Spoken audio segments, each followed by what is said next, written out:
what comes to mind. Let it rip. Jump in a little bit if you can. And then Going live. it should be there. We're live. And we are live. Trent gets his radio voice on. Yeah, I kind of deepened that one up a little bit. It's my bad. So, Cody, I want you to introduce the guy that we're here with. Yeah. Man. So, I would say the easiest introduction I got, Cody, is met you. I'm trying to think where the first time. Hunt Expo? Hunt Expo in Salt Lake. That's right. Yeah. So met Cody, Hunt Expo. He was working for a company called goHUNT and doing full draw film tour. And we just started talking, and it was like an instant connection. I mean, honestly, just brotherhood, bow hunting, all of it. So Cody is from Utah, southern Utah, Right. Land of the big bucks and big bulls. Land of the knuckleheads sometimes. I love it. So, yeah, I think the hang on a sec. Should have a live chat. There we go. So, yeah, I guess the coolest thing is like another fellow hunter started telling stories and like an instant bond. And yeah, so Cody's here, Cody Smith, and recently started a new venture in life and brought him here today just to talk on all of that. But really what we want to talk about today is like how to become a true killer, be comfortable in that zone, and kind of all things on the basis of hunting, right? Yeah. From what Cody's told me, Cody Kellum. Anyway, has told me that you're a fairly accomplished hunter. And anyway, and that intrigues me, not just the numbers and stuff like that, but that I have only heard that from Cody. So that tells me you're a pretty good guy, because I don't hear a lot of bragging going on or anything like that. But yeah, I think today let's try to cover some stuff of what got you to where you are now and your success in hunting. And I think a lot of people out there, especially our audiences, a lot of them from back east, they've never hunted before. They want to come out west for the first time. And like Cody and I were talking the other day, man, that's, for us, we do it all the time. We've grown up hunting and stuff. That's got to be kind of scary. I mean, coming to the big mountains and putting a backpack on and hiking for miles and to release that one arrow or bullet or whatever to harvest an animal. Let's touch on what got us to where we're at now as far as the confidence, and what did that feel like the first time, I guess? Explain something. Explain something. Explain something. No pressure. Bring it on. It's kind of funny, and we were talking about this earlier, is I still have people that will reach out to me and say, hey, I want to get into elk hunting, or I want to get into deer hunting. And first question is like, what bow should I have, or what camo should I have, and what optics? And my response is always just go. Like, it doesn't matter if you're in Levi's. We had a friend. This is his first year he's ever hunted, and his first tag he ever drew this year was a turkey tag, right? And he's like, I don't know, I don't have camo. I'm like, just go. Get a call. You got a shotgun. Just go. And he's like, what do I do? And I'm like, well, here, we kind of introduced how to do a hen cluck. He went out. He sends me a text 2 hours later, and he's like, I shot a tom. It was a Jake, right? But he sat down in front of a tree with his Levi's on and a plaid shirt, called in a Jake, and hammered it. That's awesome. It's awesome. So my advice is always, hey, whether you're from the East Coast, you're a first time elk hunter, you didn't grow up in a hunting family, just do it, right? Like the old Nike. Yeah. Slow, just do it. Yeah. And it's awesome coming from you, because we've said it all along. I mean, but I've also had a couple of emails lately saying, hey guys, it's probably easy to say when you do get the best gear. It's easy to say, oh, you just go, and it's true. We do get some awesome gear. But I guarantee you we'd still be doing it if it was blue jeans and a hickory shirt. Sure. Well, I mean, people did that that's how my grandfather hunted. That's how my dad hunted. Mm-hmm. They had no problem shooting animals. You know what I mean? Yeah. They still were successful. And I think that stuff is nice, but I think what you're trying to say is you don't have to have that to be successful. Well, and I think too, because it's just like another false sense of security of people putting up, well, I can't go do that because I don't have this, so they're going to make excuses. And it's like, if they have a big list of excuses, then it makes it easier to make the decision that they're not going to go do it. Yeah, it's funny because I mean, I'm a father of 4, and my hunting budget every year is getting cut into, right? It's diminishing. But the first thing on my budget isn't, oh, I got to have the new line of camo that came out, or I need a new muzzle loader, or like even in Utah, they just changed. I'm from Utah, and they just changed the rule on the muzzle loader where you can have a 3x9 scope. It wasn't like I need the new 3x9 scope. My first action items are tags. Yeah. I need tags. Like nothing's gonna happen unless you have tags, unless you have somewhere to go. That's a good point. That's a good point. So how like give me a quick little scope on like who you are, what your background is hunting wise, like where have you been able to go and what have you. So Cody Smith, I live in Cedar City, Utah, which is kind of a well-known hub for hunters. You have a lot of magazines that are based out of there. Grew up hunting. When I grew up, my dad took us what everyone calls the backcountry now. We just called it hunting, backpack hunting, right? Okay. Started to develop a skill set as a hunter. My dad didn't take me to other states, so that wasn't a thing I grew up with. That's something I kind of started doing when I was about 21, started building points. And throughout my hunting career, ran into a lot of opportunities, and that landed at goHUNT when goHUNT was just a dream, right? Not what it was today, and had a phenomenal time there with my goHUNT family, and just kind of grew as a hunter. I've hunted nearly every state in the West outside of Montana. Oregon? Haven't hunted Oregon either. Oregon, yeah, you guys, it's pretty tough for non-residents up here. Yeah, it is. But Colorado, Nevada, Arizona, Utah, Idaho, probably missing one in there, but I have a spreadsheet. Alaska, yeah, hunted Alaska last year on Kodiak Island. Had a spreadsheet?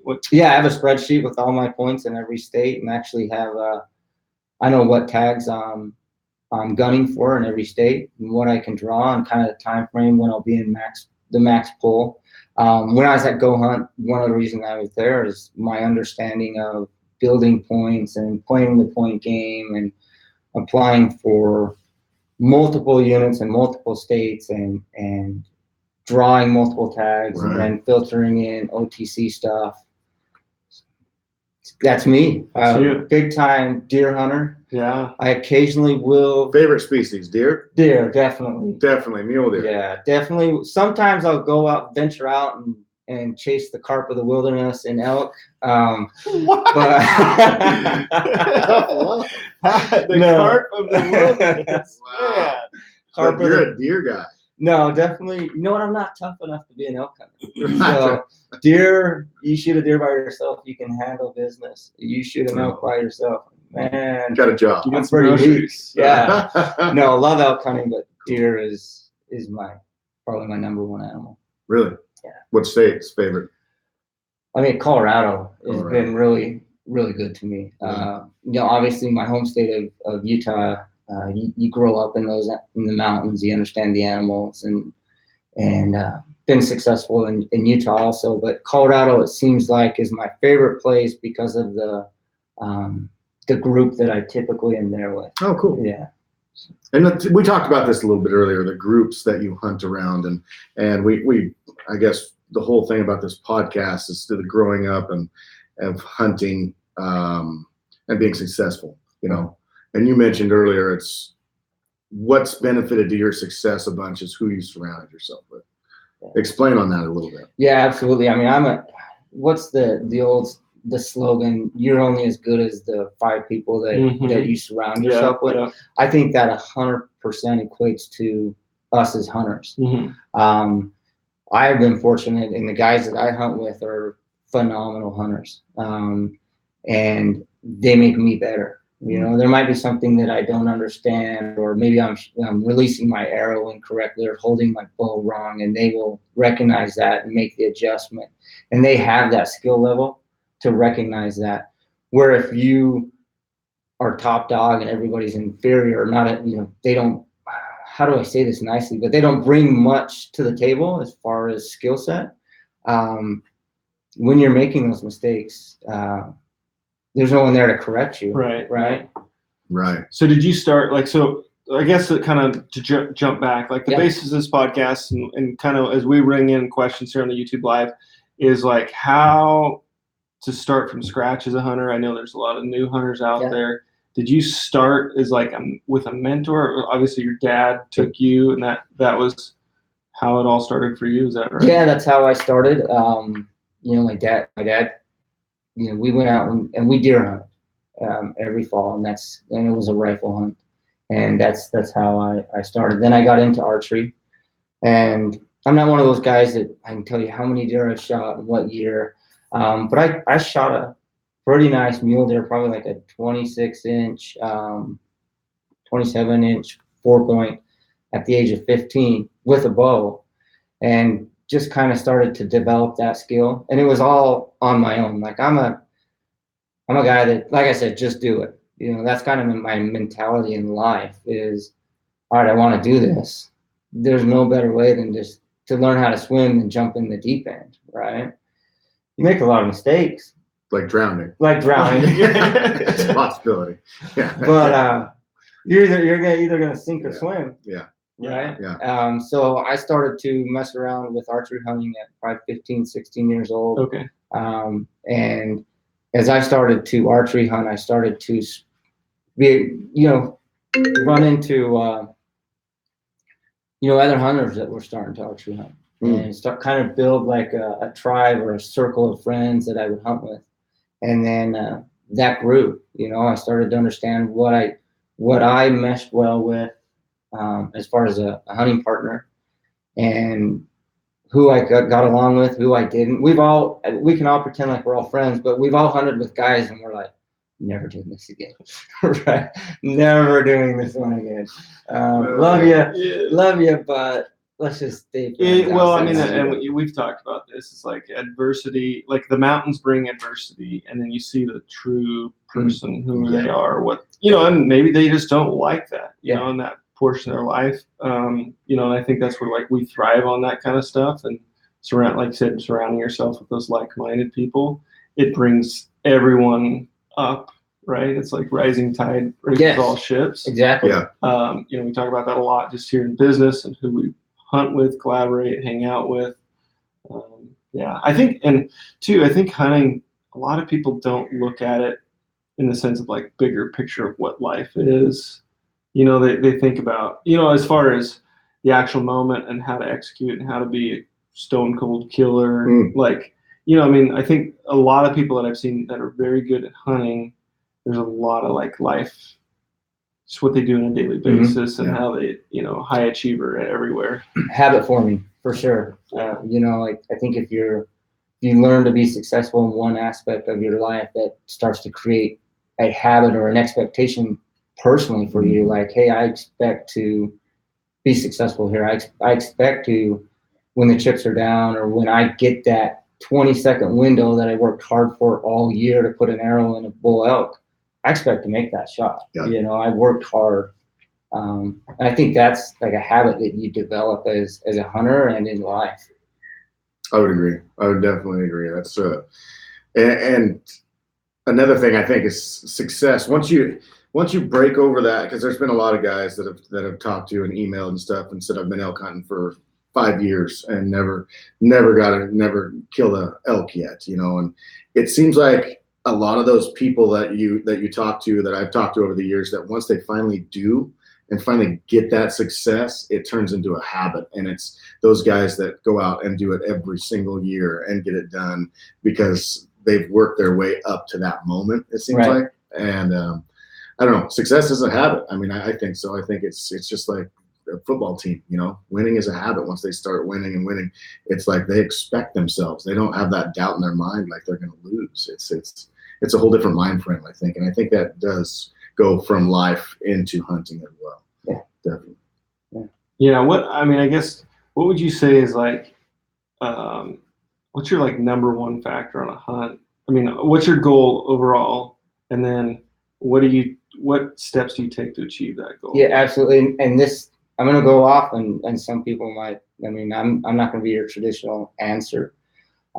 My number one goal, if I'm out in the field, I mean, like I said, I have 4 kids and away from the family, I'm there to kill the biggest animal I can find. And from a meat factor, the big animals always have more meat, but I'm also a guy that's not afraid to shoot a 200-inch buck or a giant 380-inch bull. And with that in mind, if you're going to have that mentality, you can't give up, and you can't, there's no, oh, I didn't see an elk today, or I haven't seen an elk for 3 days, or I'm very persistent. And when I go into the field, I typically have an idea of what I want to harvest. I'm going on an elk hunt or an elk hunt in Colorado this year, muzzleloader tag. Mm-hmm. We've talked about that. Yep. I want to shoot a 6-point bull. That's my goal. That's what I want to go in and do. That's kind of what I expect. I'm not going to say I do like to pull the trigger. So I like to eat elk meat. But that's really my expectation for myself. I want to go in and that's what I'm going to shoot for. So I'm going to figure out a way when I'm in there. If it's calling, I'm not a great caller. I'm not like you guys. I can run a cow call, like half decent. Bugle is pretty pathetic. I'm really good behind the glass. And so I'm going to use. So you build on your strengths. I'm going to use my skill set, right? I'm going to use my skill set. The guys I hunt with, none of us are great buglers, right? We're not the Corey Jacobsons or the born and raised crew. We don't even understand that, where you would call so much. Not that there's nothing wrong with it, right? But what we do understand is, I can get on this highest point and I can glass for 6 hours and I can spot a bull and we can be there tomorrow morning and we can harvest them, and gotcha. We're good at that. So we'll stick with that. Yeah. That's awesome. And then I think as far as once you're, we kind of talked about, hey, once you're in that zone, I think that's a habit, that killer instinct. You hear guys say, I've heard it a number of times, 5% of the hunters kill 90 or 95% of the animals, whatever that quote is out there. Sure. I think there's some truth to that. I mean, there's guys that constantly harvest every year. And that is a skill set that you have to create, you have to build. And you have to, it just doesn't start, hey, I want to be in the field. You've got to be confident with your equipment, confident in yourself. You've got to be, it's much mental as it is equipment, I believe. Oh, maybe I would say 100%. No, I think like taking back from things like positive attitude, having that support system while you're there, when you are down the dumps in day 5 and you haven't seen what you want to see, or it's much easier to quit, go back to the couch at the house than be there on the mountain, being away from family. So the positive attitude, mental game, I think, is probably not talked about enough in the realm of like what hunting is, or where, like, success wise. I think. Yeah. I would agree. And it's like and too, I think, like, positive attitude, but also embracing the suck, the struggle, like take that full stride, and this is part of it. I love it. This is why I'm here doing it. So much sweeter at the end of something worked hard for. It is right. So I guess like one thing, like, I want to talk about for the guy that's never drawn back a bow. I mean, we talk bow hunting a lot. Like, if you've never drawn back a bow on a live animal, like, how would you mentally prepare for that? Yeah. So and I have something that I do. So and this is a little hocus pocus, a little witchcraft. Right? This should be good. Yeah. Right. But I actually, when I'm shooting and I actually will envision, and especially if I've scouted, if I have trail cam pics of the animal that I want to shoot, so I will like take like 2 seconds, and then I will, as I'm drawing back, I will envision that target animal. right? And it's almost like I can get to the point where I kind of get the jitters, like, maybe I'm getting excited because in practice, because gotcha. I'm like, I've got this buck dialed in. I know he's on this ridge. He's moving this way.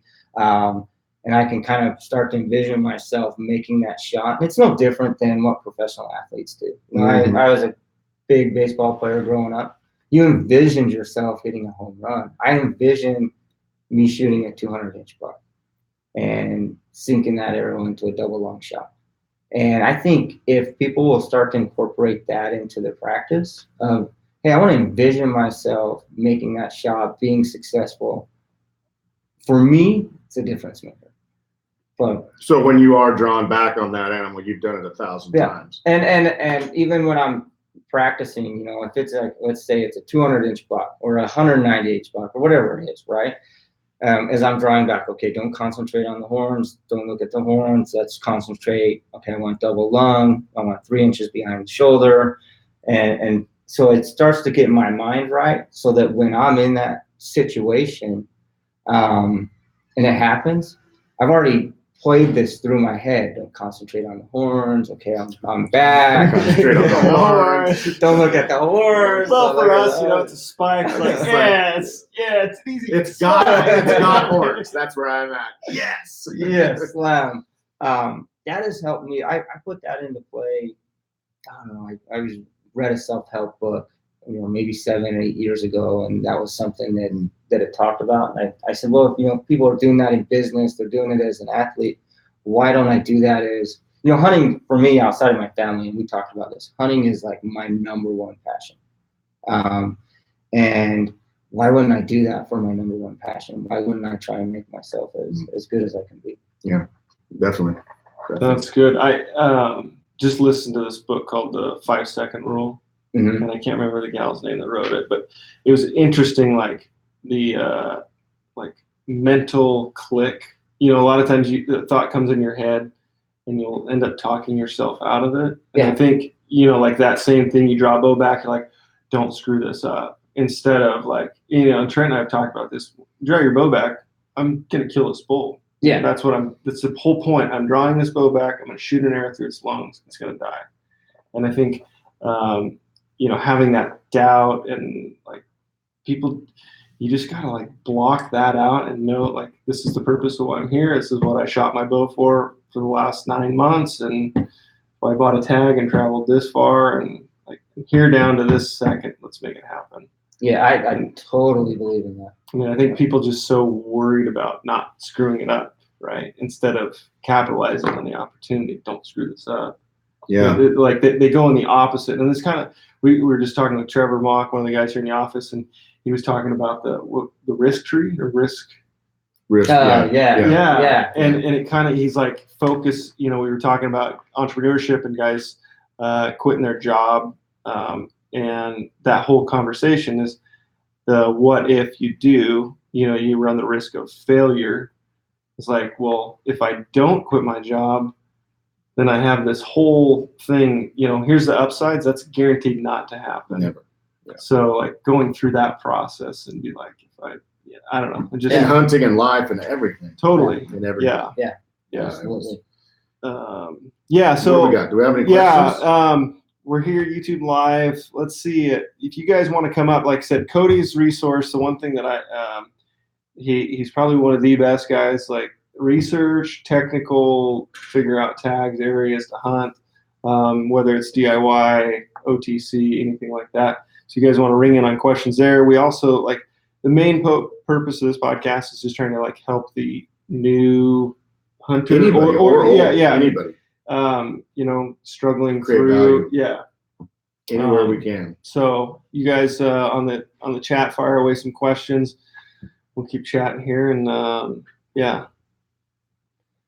Mule deer. I just draw back on my dogs. I was reading that too, and it kind of threw me off. A dog? No. Yeah. So. No, we can go into it. It's funny that we talked about, hey, that this topic's being talked about. I have a couple guys there in Cedar that have reached out to me, first time archery hunters. Never shot an elk before, right? Yeah. Never, actually, both of them have never shot a big game animal with a bow. And in Utah, you can do over the counter. There's big bull units, not a lot of population, tough hunt, a lot of private property. And then they have what's called a general season spike tag, where you can shoot a spike in some of the premier units where you're going to see elk every day. Oh, so you're going to be around them and around the big bulls or cows, right? And cows, and you can shoot a spike or a cow in a number of the units. And the hero aspect's always like, I'm going to go after the big bull. You know, I want that 6 point or the 5 point. And as we've talked about it, and I don't know what they're going to do because they're still really focused on going after the big bull.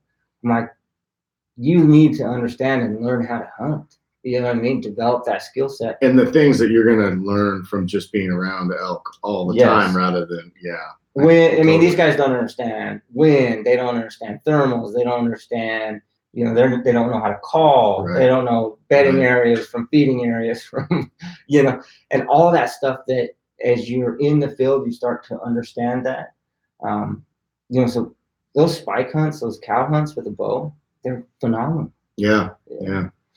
That would be definitely, we've been addressed by that too. Well, everybody wants to kill a bull. Right. And you know, a lot of people like, I want to kill a big bull. Right. Yeah. You know, I mean, and I think that was like one advantage for us growing up here, hunting in relative tough success units. I don't know. I mean, 8 to 10% success on the high end of things for archery. We cut our teeth in just like the hardest of the hard. Yeah. Right. Yeah. And then you go to like our first trip to Wyoming, it was like gravy train, like elk bugling back. Yeah, exactly. They were everywhere. But, you know, we had been around elk. We got comfortable being around elk, which that's like, it kind of keeps going back to that, like, people don't want to screw it up. So they're scared to like engage with that elk or go after them or anything like that. Right. So, yeah.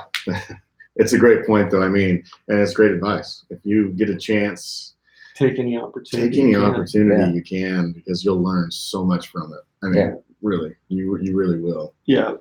What do you got, Code? Wesley logged in, or Guru. Oh, 2 point. Yeah, he said, what's the number one thing Cody Smith looks for when he's inside the woods? Sign, rubs, cover, cows, water, etc. Oh man, I mean, I think I look for all of it. I think once you're out in the woods long enough, you just by seeing the sign, you know you're in an area or not, right? But definitely, I would, you know, if I'm planning on hunting during the rut, I'm definitely gonna look for some rubs. Yeah. I actually got a spot in Utah right now that I just found. I was walking, doing some scouting the other day, and I come across this just little pocket, right? And there was like 15 trees that were just shredded, and boom, dropped the pack, pulled out a camera, put the camera on the tree. This year's rubs? Yeah, no, last year's rubs. But I know, hey, this is going to be a spot, you know, come first part of September, end of August, this will be a spot that, and there wasn't a lot of elk sign in there, but because of the amount of rubs that were there, camera was on the tree, you know. You put out a lot of cameras? I do. Yeah. And it's getting more and more, and it's interesting, and I'm okay without using cameras. If the state's going to allow me to use them, I'm going to use them. Utah, we can use them. Nevada, Arizona just passed some restrictions where they're not allowing them. You know, I think in Nevada you have to pull your cameras August 1st now. No kidding. No, you can't use them during season. Yeah. You know? So once season starts, August 1st, you pull all your cameras. And then Arizona just passed something where you can't use any of the cameras that send a picture to an email address. Right. Those are the ones that I actually thought would be pretty cool. I know, right? But I'll definitely use, you know, whatever's legal in every state. I'm going to use every resource I have available to me. Sure. But I definitely, as far as looking for sign, you know, I'm looking for elky areas, and that's kind of hard to explain to somebody that hasn't spent a lot of time in the field. But guys that elk hunt know what an elky area looks like. Yeah, and I think kind of what we're looking for is rubs. The same. I mean, we're looking for what they do in September, and that's rut. And so. And we're looking for, that's where they're going to be. They a lot of times, summer and winter in total different areas. Over on here on the coast with us, they don't. They usually just live in the same areas. But like Utah, I imagine, with elevation and stuff like that, where they summer is not where they winter, obviously. Right. So it's looking for the rubs, and that's another thing I've actually been some of our stuff, like we in Wyoming and stuff, it's almost 10,000 feet. It's amazing how dry the air is and how fast sign will dry up. Especially going from here, and you got just 80% humidity at nights and fog, and like it could be a week old and look like yesterday's stuff. Yeah. And there, it looked like it was 2 weeks old and it was yesterday's stuff. So you're like, oh, there's no elk here, Right? Just because it dried it's really up, different than just crusted out. It's totally different. Yeah. Like that. I got in a big pickle in Wyoming my first year hunting deer up there on the divide. When it was first time into the area up on that Grays River range, and when we Google Earthed it, I mean, there was little ponds everywhere, and we're like, oh yeah. And I walked in with like 32 ounces of water with anticipation of, hey, I'll just filter all my water up there, right? You get up there, it's like a desert. I'm like, wait a minute, we're at 10,000 feet in Colorado. There's a stream every 200 yards, Right. Oh, yeah. And we got into a big pickle, and actually harvested a really nice buck up there with a bow. And when I caped him out, I was so dehydrated and so fatigued. Usually when you cape out, you go right up the kind of the spine. Yeah. I was going up the rib cage, and then and I got it back to the taxidermist. He's like, hey, do you want to use a different cape? I'm like, what do you mean? And he like showed it to me. I'm like, no, like that'll remind me, number one, to take my own water next time. Yeah. But number two, like I worked my butt off for that deer. Yeah. So totally. Back on the airwaves here. Born and raised, thank you for helping pave a path. He has a simple question. Will you give my new gig a shout out? Tattooed Hunting Crew on Instagram. Tattooed Hunting Crew. Nice. Yeah, Arizona base. There you So go. that's Derek. Let's see. There's one there. From Montana, how do you guys hunt call shy bulls? Call shy bulls. That's my wheelhouse. That's how we grow up in Utah. Go ahead. No, that's literally if you're from Utah, typically you don't know how to call in an elk. The guys that are really good never come from Utah. Is it like a gene thing? Or it's because our elk don't respond. There? We don't have a lot of over-the-counter opportunity. Okay. So our over-the-counter opportunity, those animals don't talk. Really? Very often. No, because there's so much pressure. And so the ones that do talk are animals. Like road density too? Yeah, road density, a lot of private, and not a lot of population. They just don't I probably harvested 5 or 6 bulls where I didn't even make a peep. Really? Maybe a cow call here or there, sitting on water, some type of other ambush. So ambushing is a way that we've done real well. Water sources or a wallow. And then, like I said earlier, we glass. I would say one thing that we're good at in Utah is we know how to spend some time behind the glass. Really? Is it open enough? Sorry. Some of it. Is it open enough to do so as far as? That's right. It was interesting this last year in the project. I got to hunt so many different states and so many different kinds of terrain and stuff. And like Colorado, you couldn't see from here to the wall, So glassing, we just left them in the pickup. It doesn't even make sense. Yeah. But when I got to Idaho, it was like, holy cow, I can see for miles, and it was totally different type of hunt. And see, with my group that we hunt with, if we would have been in Colorado in that spot, we'd have been, let's go somewhere else. Really? Yeah, we'd have been like, where can we go? Because it wasn't your wheelhouse. Yeah, where can we go that I can see? Right. Because I'm not going to, honestly, on a scale of 1 to 10, I'm like a 3 when it comes to calling an elk. It's better than one. It's better than one. We can help you with that. We can try. Yeah. If it's not a Terminator bolt bugle, I don't know what to do. I don't know what to do. Yeah. Oh, it's awesome. This is from Caleb Jones. What's the biggest challenge you have overcoming during an OTC or a DIY hunt? Good question. You have to overcome. Like what's the biggest challenge you have to overcome? For me, on all the OTC DIYs, you've got to persevere. So you commit to 10 days. Don't stop at day 5. Don't stop at day 6. I think that's great. That's exactly what I would have said. Yeah. It was interesting when I hunted with South Cox in Nevada 2 years ago. He's like, day ones, we're gonna hunt close here, easy. Like literally pick the easy hanging fruit first. Mm-hmm. And by it was 8-day hunt. On day 8, we were the furthest that we could be in the nastiest stuff. Like opposite, where a lot of guys like go hard for one day, then a little bit easier day 2, and a little bit easier day 3. He just like persevered and just kept pushing and like got harder and deeper into I mean, it. South has it dialed in, right? Yeah. I mean, he knows how to do it. He's done it for so many years. He's so good at it. But I think that's huge. You know, it doesn't mean day 1 climb to the top of the peak, right? And spend 4 hours hiking up, and just hunt right there. Mm-hmm. Conserve your energy, see what's available. Yeah. And that's another great point is conserving your energy and letting the hunt unfold like it's supposed to, and not just going just balls out and just okay, we're gonna backpack 12 miles today, get back in there, and yeah, I think that's know how long you have and hunt accordingly. Right. That's absolutely. I think that's great. So Alec here says, first time archery hunting, and I'm not able to do a lot of scouting. Most of what I can do is just with Onyx and Google Earth. What can I look for online to get me in the right area? Yeah, I mean, I don't know. You're pretty good on the e-scouting side of life.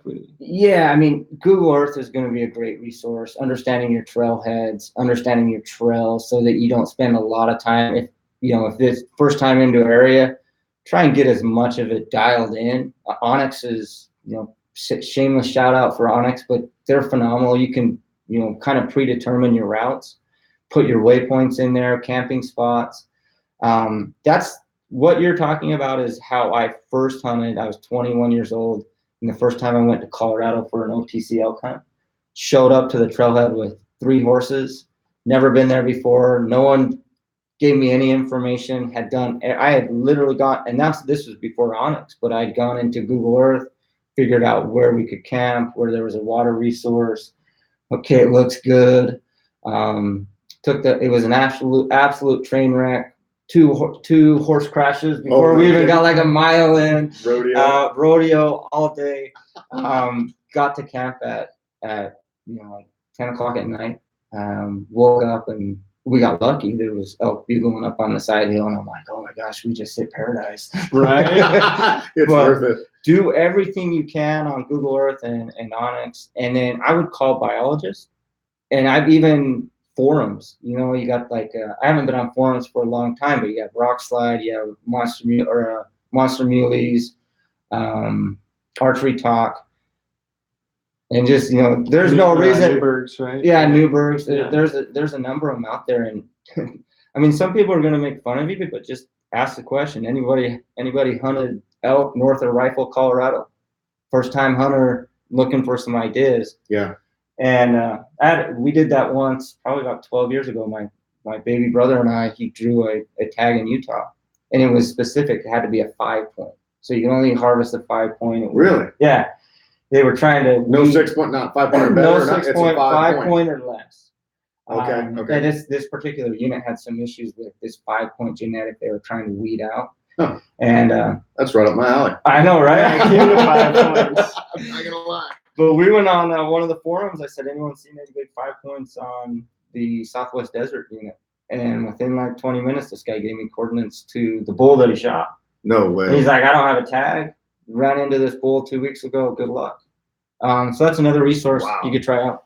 Sweet. Wow. Let's see here.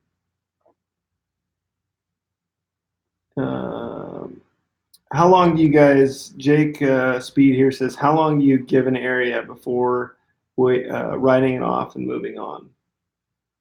You guys give it like 20 minutes, and if there's no bugle, you're out. Right. That's 7 minutes. Stick and move. Yeah. I think it's totally different between an elk point of view and then a mule deer point of view, I bet. Yeah. I mean, because you'll probably hang out for a long time waiting for that perfect stalk. Yeah. You won't even go after the animal if it's in the bad position, right? Right. Or if you don't think you can legitimately get there, I mean, there's no reason to push it out of the country. So whereas elk, we'll just keep on moving. We're looking for that bugle. We're looking for that one that wants to play the game. So we'll keep moving as we go and progress hunting. Yeah, and then like in the backpack world, like we used to go plan for taking 10 days of food, 12 days. Like we're going to be there for 14 days. Literally, we tried to take in that amount of food. It was brutal. We had a big camp, and then it kind of limited us. And now we're like, we'll do 3 or 4 days max of food. And if we haven't killed one and packing meat by then, we're going to move areas. Yeah.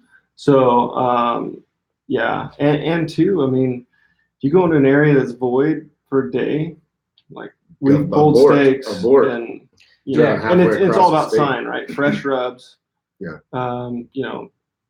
I think that's a huge mistake that hunters make, and we call it chasing ghosts, right? Yeah. So, last year, 2 years ago, there was a 360 bull in here. We saw that giant bull. Yeah. Let's stay in this canyon. He's gonna come back. You're chasing ghosts, right? Like he's gone. Probably you got shot last year. Yeah. And if there's nothing there, you gotta move. I mean, for me, I'm limited on the amount of time I'm out there, so I'm built. Yeah. September. Not that long. How about deer hunting? Deer hunting, it depends on the time of year. If it's an early season archery hunt, I'm hunting these high basins, and there's nothing in a basin, I'm out. I'll give it a day. Will you give it a 1 day? Yeah, will you see what's in there day. between morning and evening? Yeah, maybe a morning glassing session, afternoon glassing session, and then if I really feel like I might be missing something, I'll wait till the next morning and give it one more final try, and then I'll move. But I love to hunt Colorado third season rifle, one of my favorite hunts, and really easy hunt to tag to draw for those people out there looking to hunt mule deer. If I find a big group of does, 20 to 40 does, holy cow, I'm going to check that group every other day. I'm going to go back constantly. Okay. You know what I mean? Because I know the ruts. Because they'll stay in about the same spot. They'll stay in the same spot, and I know them bucks will start cruising, looking for does. We need to do that hunt with you one of these days. Let's do it. That's a riot. I'd love to. What are some good tips you guys give when you guys do an all day hunt? How do you plan on getting into elk? They're most likely to be bedded down in the middle of the day. So like instead of just hunting morning and evening, like how do you elk hunt? Do you do the all day? I guess it's a good question. Like, are you if you're base camping for elk, would you go out in the morning, come back to camp, do lunch, and then go back out in the evening? And I think that depends. With the born and raised videos and what you guys did last year with Land of the Free, that was a lot of backcountry. Not the Idaho. Some wasn't. Well, like when we hunted with Dirk and Corey and Donnie, that was a base camp. So we drove every day. Yeah. Oregon was the same base. We camped in the back of the truck. The only backpack one was actually Colorado. Yeah. I had an elk tag in Arizona 2 years ago.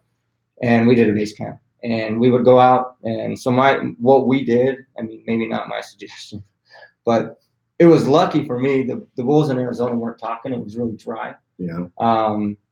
And so we would go out in the morning and glass. And so we went to a unit where I killed my bull in Arizona, it looked like antelope country. You know what I mean? It was insane. It was like so crazy. And we were glassing up bulls, and then I was spotting stock like a mule deer. And that's how I shot my bull. So we would go out, glass in the morning, try and make a play, go back to camp, and then go try and hunt around water in the afternoon. I think that question really just depends on the country you're hunting, right? You guys did that in Wyoming where you kind of bounced around on roads. Yeah, absolutely. It was a stick and move kind of thing. Yeah. And it would just depend on where we were. And typically, we like midday. Oh yeah. Like for elk hunting, for when they're talking. I mean, I think it's a great 11 o'clock to 2. Yeah. Midday madness. It's like see us Utah boys are sneaking in, spotting stock style about that time. You're on your belly at that You guys are in the bubble, starting to make some cow calls, right? Yeah, that's a fact. Starting to really rip the bugle hard. So, Alec Buller said, "That's funny. North of Rifle, Colorado, exactly where I'm going." Oh, nice. Good luck. He just blew up his spot. It's a good spot. Yeah. There's a lot of elk. Alec, you can help the other guy that had a question. There you go. when and where are you guys announcing these live shows? Oh, just happened to get on YouTube at lunch. Well, that's one thing, like this podcast, just like announcement and everything. This was a pretty awesome opportunity to have Kody in town. So that's how we just threw it up live and made it happen. So if you haven't, you can join our email list, and we'll try to keep you guys apprised or on social. So when they come up, we'll throw them up. So there's a question I just saw from Derek Fatal. Okay, what do you got? It says, on a serious note, would you guys consider hunting Coues whitetail in southern Arizona? On a serious note, that's my favorite hunt of the year. Is it really? Yeah, that's another one we should, maybe look at. Because it's not hard. It's over the counter, right? Over the counter, and you can typically combo hunt that with javelina. Is that fun? Oh my gosh. Really? I'm gonna raise my kids on hunting javelina. They're not hard to shoot, but you have to have the wind right, and you glass them up, right? Two great tactics and habits to form as a hunter. Wow. So they're good eating. They're okay. Honest. They're okay. You got to put a lot of work into a javelina. Yeah. But that Coues deer hunt is a must do, and that's another one where just go and you're gonna find. You'll see them. You'll see them. That's it. Glassing. Some guys will use the rattle bags. We glass. We do spot and stock. And so it's a rut hunt. Rut hunt. Okay. Yep. And a lot of the units you can hunt mule deer and Coues deer. So the units that we hunt typically, mule deer and the tag's good for either, right? But the truth be told, we're going into a new unit in Arizona this year, and we've never stepped foot into it. And we're just going to go down and try it out. Do you do January? Or do you we do January. Yeah. Yep. Okay. Gotcha. I was actually talking to Chase today about that. He's so fun. Yeah, exactly. He was just like, can you squeeze? Because he was talking about javelina in February. I'm like, we're kind of out. We'll be in Utah at the Hunt Expo and Portland for shows, so we'll be doing that. And he's like, well, January. You can run. and Chase lives in. I think he lives in Flagstaff, right? Now he does. Yeah. Okay. Yeah. He used to be from Tucson. I mean, you guys are gonna go to SHOT Show anyway, so. Right. And that's not too far away. That's 2.5 hours to Flag, and you could be hunting some muleys or some cute deer. And divorced. And divorced. Yes. Yeah. So if you guys plan to hunt an area, but upon getting there don't see any sign of elk, do you persist in that area or change plan area? Do you have a backup plan? Oh. We have plans B through Z, and then AA, AB, AC, rough plans. Stick and move. Yeah. Stick and move. We definitely won't burn time, if it's not looking good. I mean, we had a case, 2014, went to Colorado, went back hunting the ghost, right? Mm-hmm. First year there, killed some bulls. It was an amazing experience. Went back a few different, some dates were different, almost 10 days earlier, 12 days earlier. Didn't experience the same thing. We only killed one bull in 9 days. Pulled out.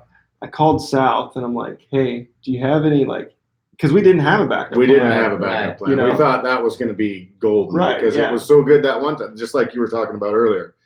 That 6 point was standing right behind this tree last year. Yeah, it's got to be here. Yeah. So we pulled out and drove all night, part of the next day. Drove all the way. I mean, we should have, hindsight, we should have just drove an hour or whatever, tried a different area within that area. Yeah. Drove completely different wilderness, pulled up at the trailhead. There was 14 horse trailers at the trailhead. And you're like, well, can't. We're all in. We're here now, boys. We're here now. We're all. I still remember this. We're hiking into the trail, and there's a gal. I forgot her name. I forget her name. Gosh, she was the toughest gal I've ever met in my life. Her parents, her granddad helped homestead the area. Same with her husband. Yeah. They've been outfitters all their lives.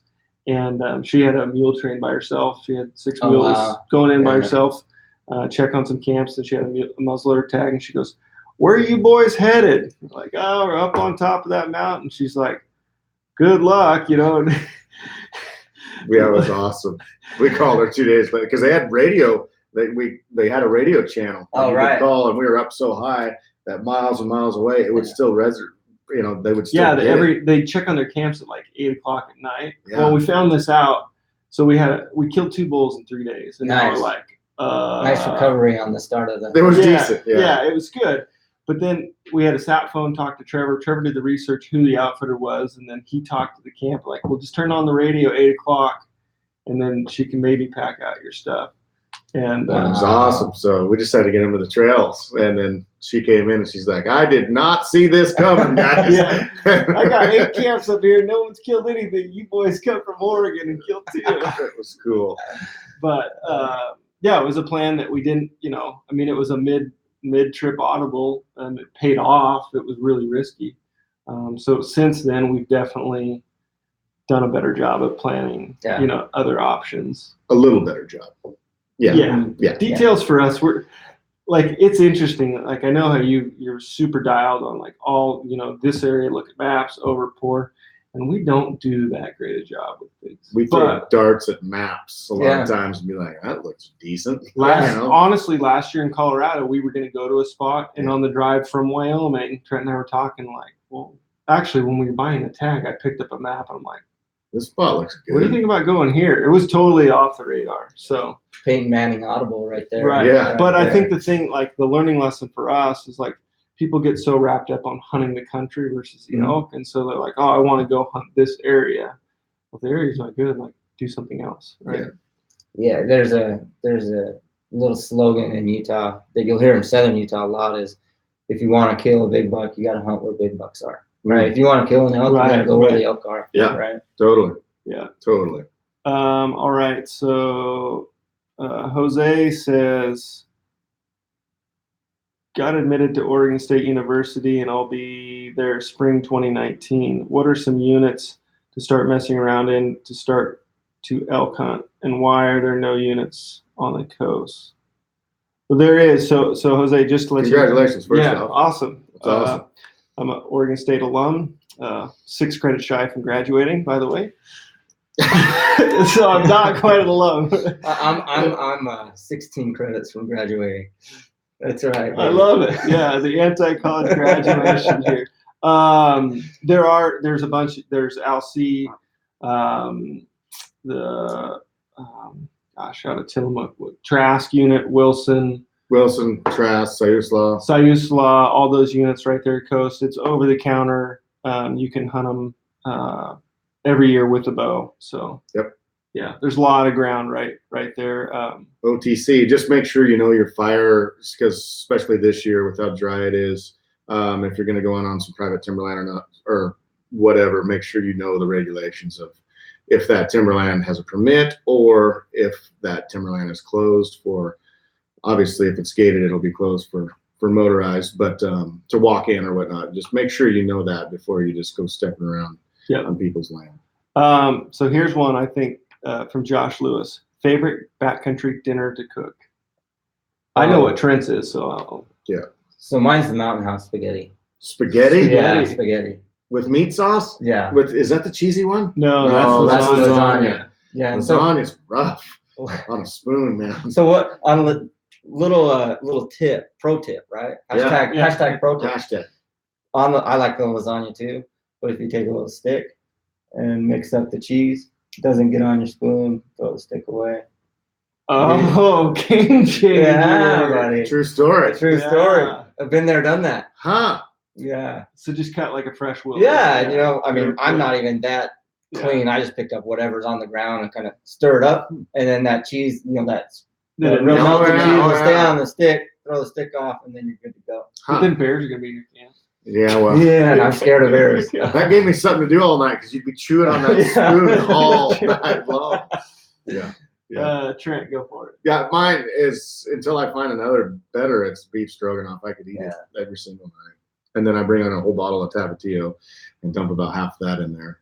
And then every night he goes, may have overdone it tonight. Little spicy.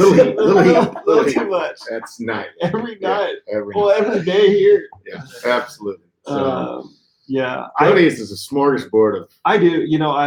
I switched to Pro Packs in the Mountain House just because of the volume and everything. And then I had Idaho potatoes, smashed, like mix. I don't know if I've got like a favorite. The one that I tried last year, and actually Steve Speck brought it to Colorado, was Trailtopia. Oh yeah, that was chicken. good. Wasn't that pesto? Something. Chicken pesto, and it was amazing. Or curry. I don't know. This year we're going to off grid. Yeah. Spencer's going to send us some to try out here, and just should be hopefully soon. And then I'm hoping there's a go-to in there that I can really fall in love with. So yeah, we'll see. We'll see. He's doing like 3 new meals. I think he's doing like 3 new dinner meals. Yeah. Anything's good when you add enough tapatio. Yeah. You can put tapatio on anything. Yeah. That's a fact. I had another good one here that I saw. Oh, if you had 1 week to hunt in September, what week would you choose?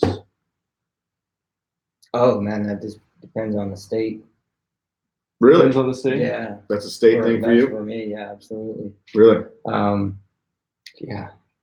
I'm going to say, I'm just going to go 10. My favorite 10 days are the 12th through the 22nd. Yeah.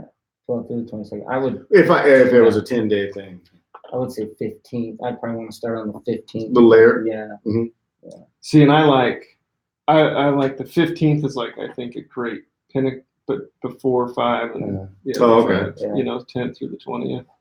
Yeah. Feel pretty good. I got burned in Wyoming one year hunting Unit 45 in Wyoming. And there's a type 1 and type 9 tag. We drew the type 1, then purchased the archery stamp. No. We drew the type 9, which is archery only. But type 1 guys can draw the rifle tag and then purchase an archery stamp. Right. And we could start I can't remember the exact dates, but September 8th or September 5th. Right. And they started September 15th, and we thought, we'll beat all those guys. We'll beat the crowds, and we'll go early.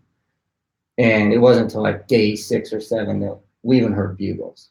Really? They were super late. No, we're from Utah, so we're okay with that. So it didn't matter. But played right on your head. But yeah, and it, Steve Barker and myself tagged out and fairly early. And then Garth Jensen was with us, and he didn't tag out, and he got the best hunt. It was like the 15th to the 18th, and oh my gosh, I think he shot high on like a 350 bull, and we got into a rut fest. There was like 100 cows and 25 bulls out there, and we were up there on the glassing point. He's running around. You wish you still had your tag. Oh my gosh, I'm going, I'd do anything for a tag right now. Oh yeah.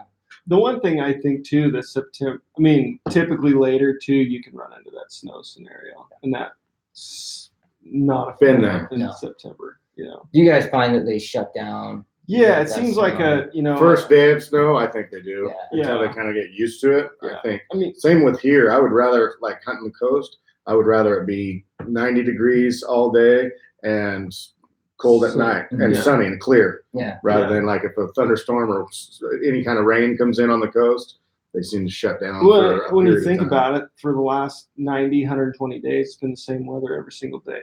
Right. And it's like the first time that fall storm comes, they're like, whoa, right. What just happened? And they just chill out. It just seems like it, It seems like it. Yeah. Yeah. I did see, let's see. I don't know if that messes with estrus cycles, or I doubt it. I don't know. I don't know how that works. Gotcha. If weather has something to do with anything. On average, in a new area searching for bugles, how many miles will you walk in a day searching?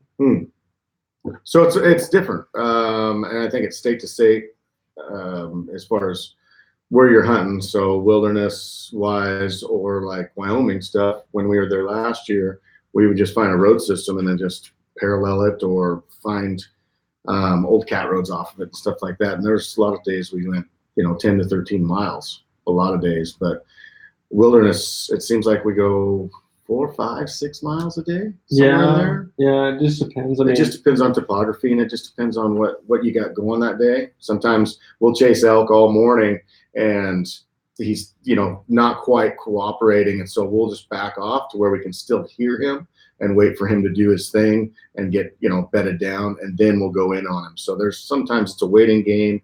Every day is kind of different, I would say. Yeah. What do you? I'm just gonna go till I find elk. Yeah. So, and hopefully. Do you hunt with camp on your back, or do you? I have. Yeah, I'm a big fan of like finding a good spot to camp, kind of base camp and hunt from there. Okay. And I feel like it saves my legs. And then if I don't like an area, then I pull out. Gotcha. But now, and you said horses, and you've done goats. I've done goats. I've done horses. I haven't done llamas. Right now we have a couple mules. What's your favorite? Well, if you had to pick between all the styles. Well, I love the mules for carrying stuff, right? Darn right. My gosh. A little luxurious. Yeah, but they're, we were talking, we're going to do Colorado this year. And we're like, we did Colorado last year with the mules, but every night you have to be back. They have to be watered. One of the mules got really good at maneuvering at night. You know what I mean? Even with the, it's still a lot of work. Yeah. With the hobbles, he was cruising. It was like a 3/4 sprint with the hobbles on. And I'm like, so this year we're like, okay, we love the mules. They're great when you shoot an elk. Right. There's nothing better, right? Yeah.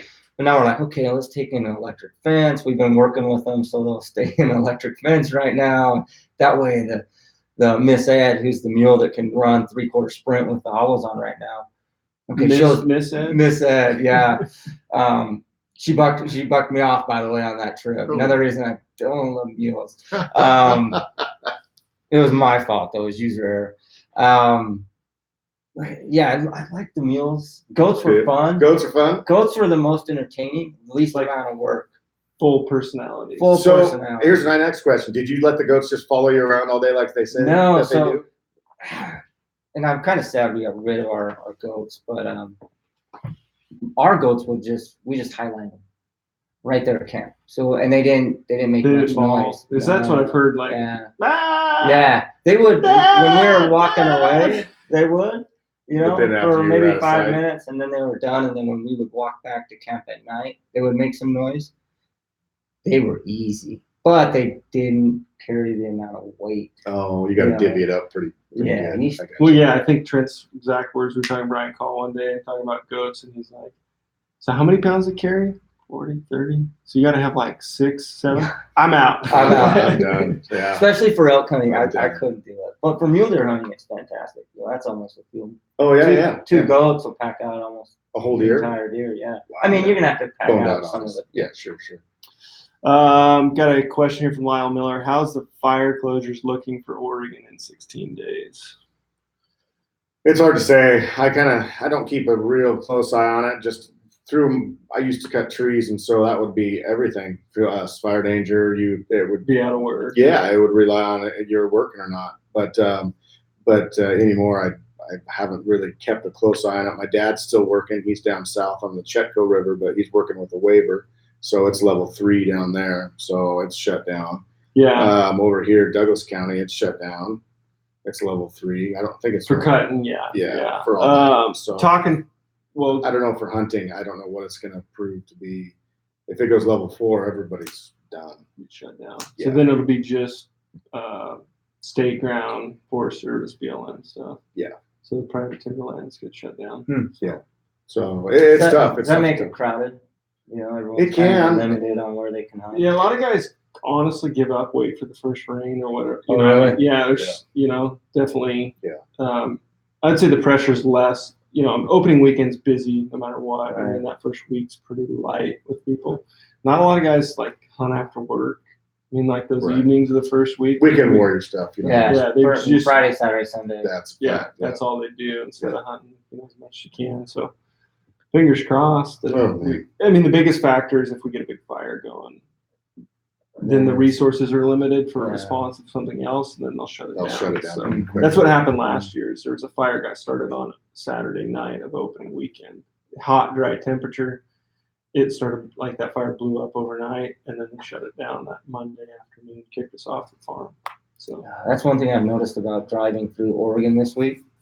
And I don't know Oregon real well, but man, it's dry. Oh. It seems like it's so dry. All across the state. Yes. This year's bad. Yeah, low water, everything. Let's go back here on the YouTube side. How many sheds did you guys come across last season? I'm gonna go with 0. I think. I don't think. Yeah. I don't think we found a shed. Are you shed hunting? Oh yeah, I'm a shed magnet when I'm hunting too. Really? Yeah, just like 3 weeks ago, my brother drew an Arizona elk tag, and we were down there doing some scouting, setting some cameras up, and I think we picked up 5 brownies and 3 whites. Nice. Yeah, it was fun. We were just messing around, but there's a little pocket we got into in Colorado last year, and it was crazy because it was 10.5, elevation was about 10.5. Wow. And I think we picked up. In Colorado, kind of off topic, we got into a really weird spot. It was kind of a real dense area of trees, and there's this giant tree in the middle. And it was the first time I'd ever seen this, but it looked like the elk had obviously been all around this big ponderosa pine. I mean, it's giant. And then they had started to almost wallow, like a dry wallow within it, all around the base of the tree. And we got looking at it. And then we picked up a bunch. We didn't pick them up. We were so far in there, but there was a bunch of sheds right around that tree too. Really? It's weird. It was really weird. It was the first time kind of a mineral thing, you think? It has to be something. Something that I'd never seen anything like it. And it was just like I'd seen stuff in New Mexico where they'll have like a dry wallow. Yeah. It was similar to that, but there was a wallow, like a legit wallow 300 yards down the hill. Right, right. So I don't know. It had to be mineral related or it was interesting. Interesting. On the Oregon coast, do you guys think a 5-day hunt is sufficient to get an elk? 1-day hunt. I mean, you never know. You never know. I mean, it could go. I mean, it's very, very difficult. If you've ever been here before, I would say, and if you know the area and if you know that there's elk around, you'll have a way better chance. But if not, Oregon coast is very difficult. I have gone the first 7 days of season hunting every single day and not heard or seen an elk. Yeah. Seen a bull. That's like OTC in Utah. Same thing. Yeah, same thing. Yeah. Builds character. Right. Exactly. Perseverance. Right. Struggle builds strength. Yeah. Yeah. So that's it's tough, man. It could go either way. Yeah. Definitely go either way. How did you start your elk hunting journey? Did the tradition come from family, a friend, TV shows? From Josh Lewis. Yeah, you want me to answer that? Go for it. Yeah, Josh, I didn't grow up elk hunting. My dad was a deer hunter. And my first, I did some OTC stuff in Utah. And I think I did harvest a bull when I was 18 on that over-the-counter. But it was really go up after football practice, chase bulls around, didn't have any clue. My first hunt was Colorado in the Ragged Wilderness. And that's that hunt that we had the rodeo with the 2 horses. And it was no TV show. I didn't have any family that really elk hunted. It was just a desire to get out in the woods and learn, hey, I want to be an elk hunter. I want to know how to do this. Yeah.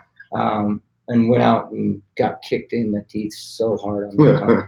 So hard. But we were out every day. It's just I had no clue what I was doing. Sure. Yeah. I learned a lot. First time out of state elk hunt, first time on an OTC hunt. First time having animals that far away from the trailhead. Yeah. That's crazy. But yeah. Do you journal like what you learn or? I don't. I wish I have done a little bit. Like I will journal. So my thing is I don't journal what I learn, but I have a map for every unit. And then if you looked at my map, like if I opened it up on the table here, every little corner would have, really? 7-point bull. I mean, I got maps that can say like 7.390 bull 2001. And you know what I mean? Really? And just kind of mark it. And like my deer maps in Colorado will have,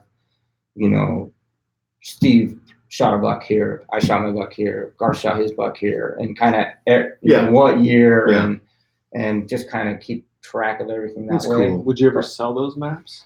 Yeah. Hey, I'm in sales. Everything is for sale in my life. You can put a price tag on it. I love the honesty. Yeah. Oh, shoot. Let's see here. Was there a time limit? I just want to say, is there a time limit last time? Remember to shut us off? Yeah, we're good. Okay, I just want to make sure. Yep. So, how do you guys decide where to set up camp in the backcountry from Kyle W? Someplace flat and someplace pretty close to water usually. But at the same time with us, that's the big issue is you get close to water, depending on how big the stream is or whatever, then you can't hear. So we want to be able to hear all night because they'll bugle at night. So we need to know which direction to go in the morning a lot of time. So we'll camp off of water that's louder. So maybe you have to walk, 100 yards or something like that to go get water. And that's totally worth it to us to be able to hear. Yeah. And we've kind of adapted. We used to do, it kind of depends on the hunt and the area. The area, I guess, dictates where we're going to camp. Mm-hmm. If we're going to do a bivvy hunt and just keep camping on our back, you're kind of more in search mode. Like if you get an area kind of locked down, hey, this is pretty good central. You can go hunt this, you can hunt in multiple directions from that, so on a finger ridge or a main ridge system that I know the first year we went to Colorado, we camped literally on top of the mountain. And that first day was terrible. Horrifying. Like we got back up at like 1:30 in the morning to kill the bull. Yeah. And then go all the way to climb 2,000 feet to get up to where our camp was. That was dumb. Yeah. Really nice. And then we left it there, the same camp. Yeah. Or no, did we move camp? No, we stayed there like 2 days. And hiked that stinking thing. Lost 10 pounds. Oh, yeah. So that's like one of those things like where it's easier sometimes to carry your camp. Yeah. You got a light pack. If you trim your weight down on a 3 or 4 day deal versus, the time to go, exert the effort to go in and out. You just end up where you end up. I mean, most of the time, like now it's just like, no, this looks good enough. Yeah.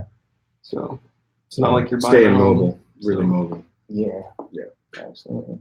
We one thing we try and we like to look from afar. I was gonna say my guess is you're on. We're not necessarily on top, but we want to be close to a vantage point, close to water, and outside of. We want to be outside of the zone or the bubble, right? Like we want to be looking into the bubble, first light, and then make our play. And it, obviously every area is different, and as you progress as a hunter, you're gonna have different tactics and different ways to hunt. But for example, last year in Colorado, we glassed up for Colorado just a giant bull on the OTC, one of the OTC units. It's probably about a 340 bull, right at dark. So we went back the next morning. We loaded everything up and we hiked down to the 3 miles where we glassed him at and set up camp. And we're thinking, okay, we're outside the bubble, middle of the night. There's bugles going off like 80 yards from the camp, like and we're like, oh, we're too close. Hey, too close. That one. Yeah. So good question. Yeah.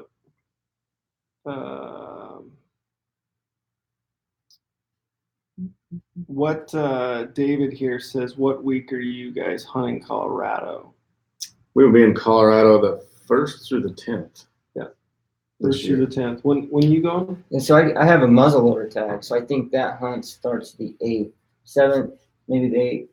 I can't remember exactly, but I'll be there for opening day of the general season muzzleloader tag. How long does that tag last? I think it's about 8 days. Is it? Okay. Yeah. Okay. Stay in the duration then? Yeah. Most likely. My brother drew a really good tag in Arizona, and I think his tag starts on the 22nd or 23rd. Oh, gotcha. Just off the top of my head, pulling some dates out. So I'd like to tag out and bail out of there if possible and go help him. But 6 point. 6 point, baby. Going for 6 point. Going for 6 point. Yeah.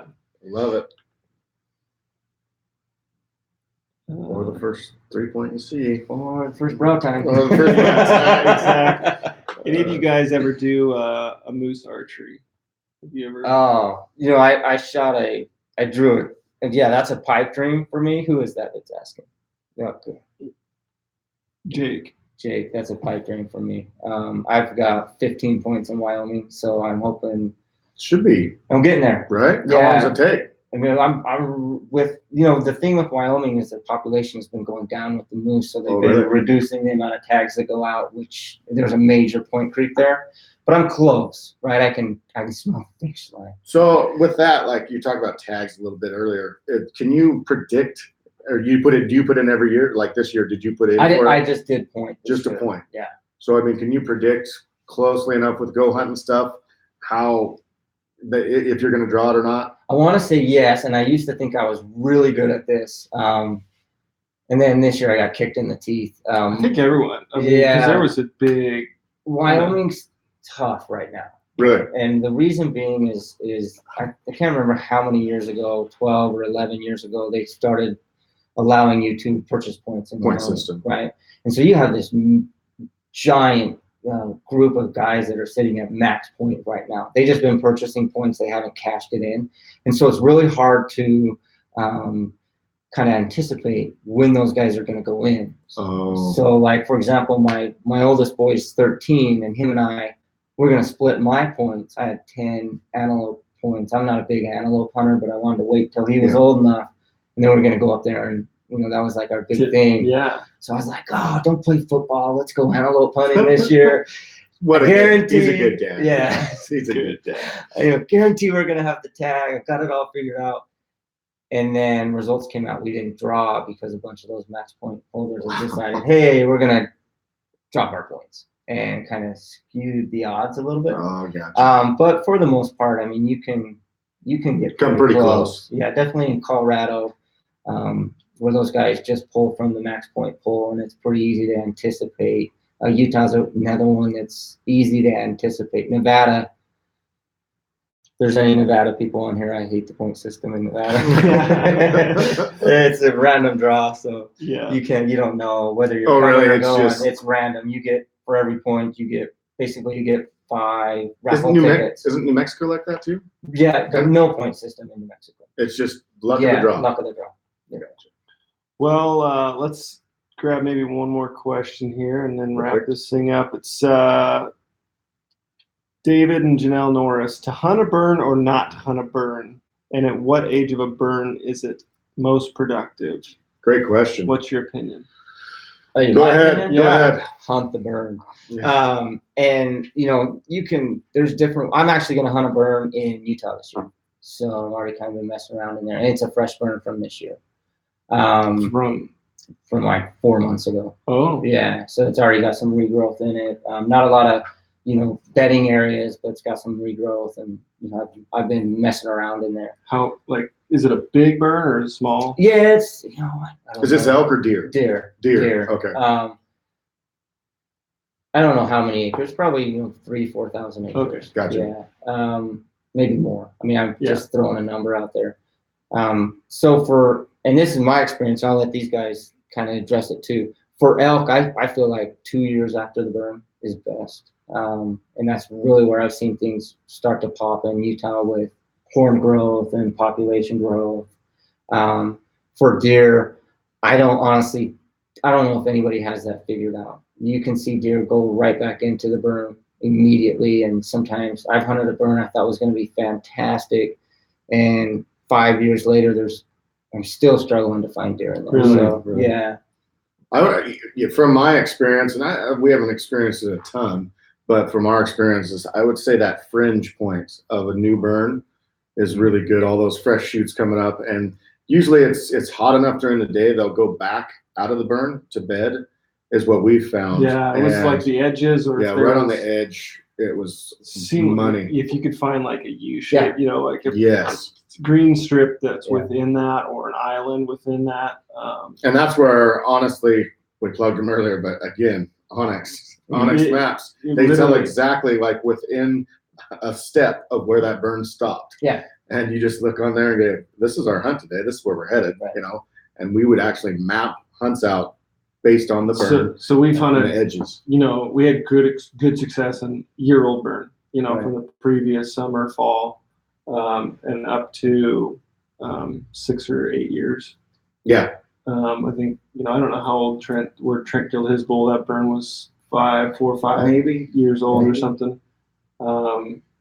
We're gonna hunt a spot in Idaho, I think, that's got like some 20-year-old and 10-year, like a whole, like it's been burnt and burnt and burnt and burnt, like so. Different spots. And that's kind of, but that presents a whole nother deal, like blow down. Yep. And you can get into some stuff that's just terrible, just tough to navigate in them. But, their burns can be very effective. I think coming from Utah, we see really good horn growth after about 3 years in a burn. Population seems to increase. Everything's doing real healthy because of that, that new growth. Nice. Yeah. Cool. You got to catch a flight. Yes, I gotta get out of here. Go back to Utah. Yeah. Go back to Utah. No, this is awesome. Like I said, it was an impromptu opportunity. Like I said, I've always looked up to Cody and done, what he's done in life, what he's done in the field. So being able to get you here in the office was amazing. Awesome. And then have you here on the podcast. Oh man, like I said earlier, I'm so thankful you guys took some time to sit down with me and just talk life and business, and then jump on the podcast, which is cherry on top. So this is the Born and Raised audio experience. We are super stoked. Oh man. About this and the opportunity to kind of get to know you guys better and just talk and share stories, share life. Thanks to everybody that questions. Yeah. You guys logged in, took the time out of your day. It's pretty amazing. It's pretty humbling to have you guys tune in and watch this. We're really excited about more of it. And there's more to come, guys. We've got a whole new thing with the podcast coming up. It's going to be, we're super excited about it. It's going to be awesome. So thank you guys so much for watching, and we'll do it again. Yeah. Thank you. Yeah. Right. Thanks, Cody. Let's see you guys. Yes. So wait a second until it goes unlive before you start screaming at Cody.